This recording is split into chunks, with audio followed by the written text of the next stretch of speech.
सध्या मटारचा सीझन चालू आहे, तर आज आपण जेवताना तोंडी लावायला झणझणीत असा मटारचा ठेचा कसा बनवायचा ते पाहूया। नमस्कार, मी प्रतिभा दारंवार, दाज किचनमध्ये आपल्या सर्वांचं स्वागत आहे। 3 टेबलस्पून तेलामध्ये जिरं आणि 1 टेबलस्पून शेंगदाणे घालून लो फ्लेमवरती शेंगदाणे कुरकुरीत करून घ्यायचे आहेत। हिरव्या मिरच्या स्वच्छ धुवून सुकवून घेतलेल्या आहेत। ठेचा जेवढा तिखट बनवायचा असेल त्याप्रमाणे मिरच्या घ्यायच्या आहेत। लो टू मीडियम फ्लेमवरती मिरच्या छान परतवून झाल्यानंतर अर्धा कप मटार स्वच्छ धुवून सुकवून घेतलेले आहेत।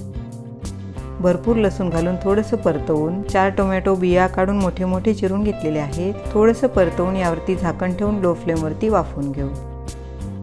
मध्ये मध्ये झाकण काढून हलवून घ्यायचं आहे। कोथिंबीर घालून परतवून घेऊ।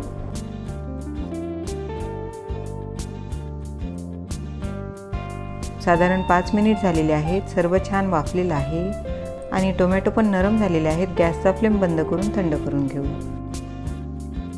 थंड करून घेतलेल्या साहित्यामध्ये चवीप्रमाणे मीठ घालून मिक्सर फिरवून घेऊ।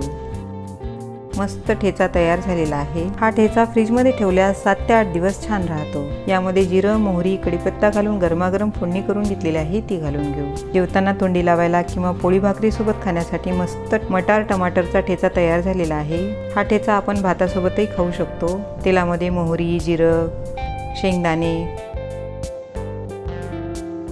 कढीपत्ता, कोथिंबीर, डाळवं घालून फोडणी करून घेतलेली आहे।